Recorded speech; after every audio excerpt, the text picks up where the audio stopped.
2 Samuel chapter 19.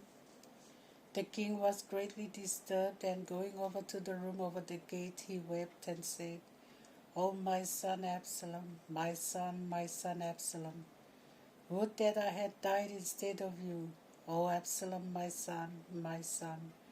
It was reported to Joab, the king is weeping and mourning for Absalom. So the victory that day was turned into mourning for all the people when they heard that the king was grieving over his son. The people quietly entered the city that day like those fleeing from battle in shame. The king covered his face and was crying aloud, O my son Absalom, O Absalom, my son, my son.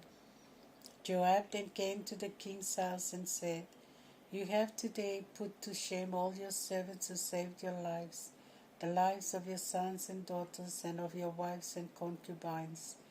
Yes, you love those who hate you and hate those who love you, for you have made it clear today that your commanders and guards mean nothing to you. I know that if Absalom were alive today and all of us dead, you would be pleased. You must not show yourself and say a good word to your guards, for I swear by the Lord, if you do not, no one will stay with you tonight, and this will be worse than all the evil that has happened to you from your youth to the present day.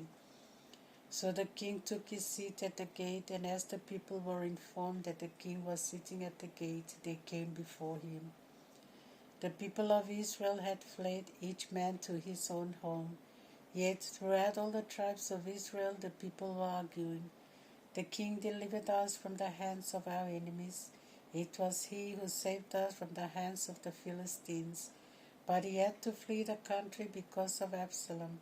We ourselves anointed Absalom to rule over us, but he died in battle. Therefore, what prevents us from bringing back the king? David returns to Jerusalem. King David heard what the Israelites said, so he sent this message to the priests Zadok and Abiathar. Say to the elders of Judah, Why should you be the last to bring the king back to his house? You are my relatives, my own flesh and bone. Why should you be the last to bring back the king? Say also to Amasa, Are you not my own flesh and bone? I swear before God that I will make you general of my army in place of Joab. So he won over the men of Judah, and as one man they sent word to the king, Return with all your servants. So the king came back to the Jordan, and the men of Judah went over to Gilgal to welcome him and help him cross the Jordan. Shimei, son of Gera the Benjaminite from Bahurim, hurried down with the people of Judah to meet King David. He had taken with him 1,000 men from Benjamin. Ziba, the steward of Saul's family, also hurried down with his 15 sons and 20 servants to the Jordan before the king. They helped the king's household cross the ford and attended to his needs. Shimei, son of Gera, fell down before the king as he was about to cross the Jordan and said to him, Let not my lord hold me guilty, or remember the wrong your servant did when my lord the king left Jerusalem.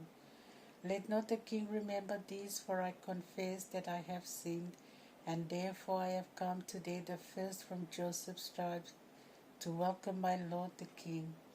Abishai, son of Zeruiah, answered, Shall not Shimei be put to death for having cursed the Lord's anointed? But David said, Far be it from me to listen to you, you sons of Zeruiah. Would you become my enemy today? No one shall be put to death in Israel today. Do I not know that I am ruling over Israel again this day?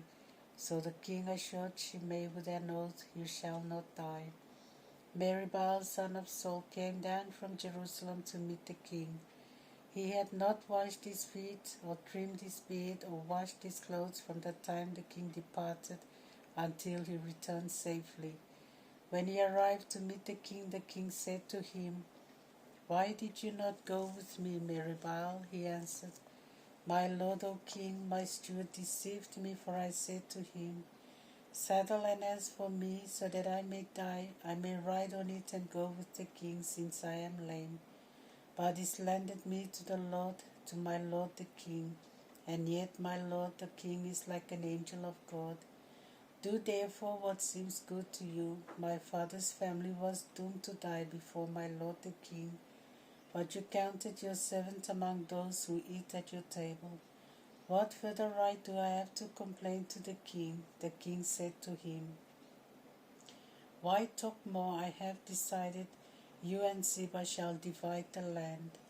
Meribbaal answered, Oh, let him take it all, since my lord the king has come home safely. Now Barzillai the Gileadite had come down from Regalim to cross the Jordan with the king and to wish him goodbye to him. Barzillai was a very old man, 80 years old, who, being a very wealthy man, had provided the king with food when he remained in Mahanaim.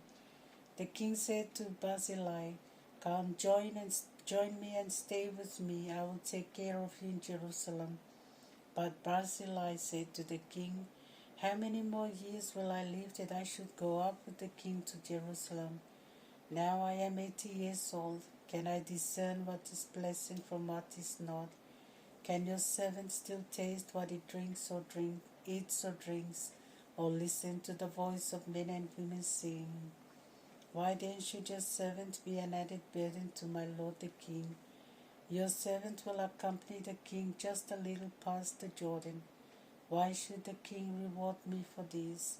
Please allow me to return to my own city, where I may die near the grave of my father and my mother. But let my son Kinham, your servant, come with my lord the king. You can do for him whatever it may please you. The king answered, Kinham will come with me, and I will give him whatever seems fit to you. Besides, I will do for you whatever you desire of me. As all the people that crossed the Jordan, the king also crossed. Then the king embraced and blessed Barzillai, who then returned to his own home.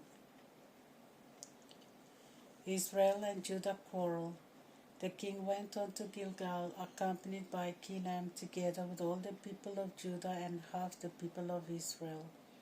Then all the Israelites came to the king and asked, Why have our brothers, the men of Judah, grabbed you? They have brought the king and his entire family over the Jordan, together with all his soldiers. The men of Judah answered the Israelites, Because the king is our immediate relative, but why does this rouse your anger? Have we fed ourselves at the king's expense or received any gift from him? But the Israelites answered the men of Judah, Our claim on the king is 10 times as much as yours, and besides, we are your seniors. Why did you disregard us? Were we not the first to speak of bringing back the king? But the men of Judah argued more vehemently than the Israelites. 2 Samuel chapter 20. Sheba rebels against David. There happened to be a scoundrel named Sheba, son of Bichri, a Benjaminite, who sounded the trumpet and said, We have nothing to do with David. What can we expect from the son of Jesse? Go back, O Israelites, each man to his home. So all the Israelites left David and followed Sheba, son of Bichri. The men of Judah, however, steadfastly followed their king from the Jordan to Jerusalem. When David reached his house at Jerusalem, he took the 10 concubines whom he had left to keep the palace and put them under guard. He provided for them, but had no relations with them, so they were secluded until the day of their death and lived like widows. The king said to Amasa, Assemble all the men of Judah within 3 days, then come here to me. So Amasa left to summon the men of Judah, but he failed to show up at the appointed time. David then said to Abishai, Sheba, son of Bichri, will do us more harm than Absalom. Take my guards and pursue him, lest he flee to any fortified city and escape from us. So Abishai with the men of Joab, the Cherethites, Pelethites, and all the warriors left Jerusalem to pursue Sheba, son of Bichri. When they reached the big stone in Gibeon, Amasa came to meet them. Now Joab was wearing over his tunic a belt with a sheathed sword. The sword slipped out. Joab said to Amasa, How are you, my brother? And he held Amasa's beard with his right hand as if to embrace him. Amasa did not notice the sword which he held until Joab stabbed him, shedding his entrails to the ground. Amasa died on the spot without need of a second thrust. Then Joab and Abishai his brother pursued Sheba son of Bichri. Meantime one of Joab's men stood beside Amasa and said, "Let him who is for Joab and stands by David follow Joab." Amasa then lay bathed in his blood, lying on the highway. When the man saw the people stopping to look, he carried Amasa from the highway into the field and covered him with a garment. When he was removed from the highway, the people followed Joab in pursuit of Sheba son of Bichri. Sheba passed through all the tribes of Israel and entered Abel of Beth-Maachah with all his allies who had assembled to follow him. Joab's men came and attacked him in Abel and Beth-Maachah. They set up a siege against the city, and all the men of Joab dug under the well to throw it down. Then a wise woman called out from the city, "Listen, listen, tell Joab to come here that I may speak to him." As Joab approached, the woman asked, "Are you Joab?" He answered, "I am." She said, "Listen to what your servant has to say." "I am listening," he said. The woman continued, "They used to say in olden days to settle a matter, 'Seek advice at Abel.' This town is known for its love of peace and loyalty in all of Israel. And you want to destroy a city which is a mother city in Israel. Why do you want to destroy the heritage of the Lord?" Joab answered, "By no means do I want to destroy it, but a man from the hill country of Ephraim named Sheba son of Bichri has rebelled against King David. Only surrender him and I will withdraw from the city." So the woman said to Joab, "We shall throw his head over the wall to you." The woman then gathered the inhabitants and spoke to them so persuasively that they beheaded Sheba son of Bichri and threw his head out to Joab, who then sounded the trumpet for the people to depart from the city. Then everyone went home, and Joab himself returned to the king in Jerusalem. Joab was in command of all the army of Israel, while Benaiah son of Jehoiada was in command of the Cherethites and the Pelethites. Adoram was in charge of the force Leva, and Jehoshaphat son of Ahilud was the recorder. Shiva was secretary, and Zadok and Abiathar were priests, and Ira and the Jairite was David's priest. Psalm 130. From the depths I cry. Out of the depths I cry to you, O Lord. Lord, hear my voice. Let your ears pay attention to the voice of my supplication. If you, O Lord, were to keep a record of our sins, Lord, who could stand his ground? But with you there is forgiveness, and for that may your name be revered. I wait for the Lord, my soul waits, and I hope in his word.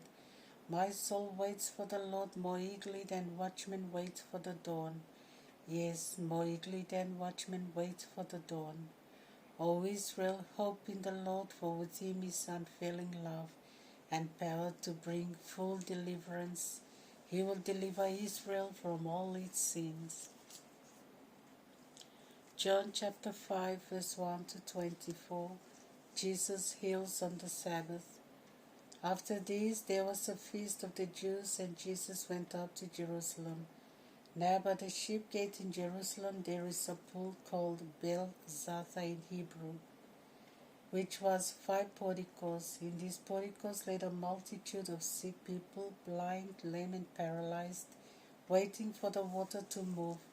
For at times an angel of the Lord would descend into the pool and stir up the water, and the first person to enter after this movement of the water would be healed of whatever disease he had. There was a man who had been sick for 38 years. Jesus saw him, and since he knew this man had been in that condition for a long time, he said to him, "Do you want to be healed?" And the sick man answered, "Sir, I have no one to put me into the pool when the water is stirred, So while I am still on my way, another steps down before me. Jesus then said to him, Stand up, take your mat and walk. And at once the man was healed, and he took up his mat and began to walk. Now that day happened to be the Sabbath, so the Jews said to the man who had just been healed, It is the Sabbath, and the law forbids you to carry your mat. He answered them, The one who healed me said to me, Take up your mat and walk. They asked him, Who is this man who told you, Take up your mat and walk? But the man who had been cured had no idea who cured him, for Jesus had slipped away among the crowd that filled the place. Afterwards, Jesus found him in the temple court and told him, Now you are well, do not sin again, lest something worse happen to you. And the man went back and told the Jews that it was Jesus who had healed him. So the Jews persecuted Jesus because he performed healings like that on the Sabbath. But Jesus answered them, My Father goes on working, and so do I. And the Jews tried all the harder to kill him, for Jesus not only broke the Sabbath observance, but also made himself equal with God, calling him his own Father. The authority of the Son.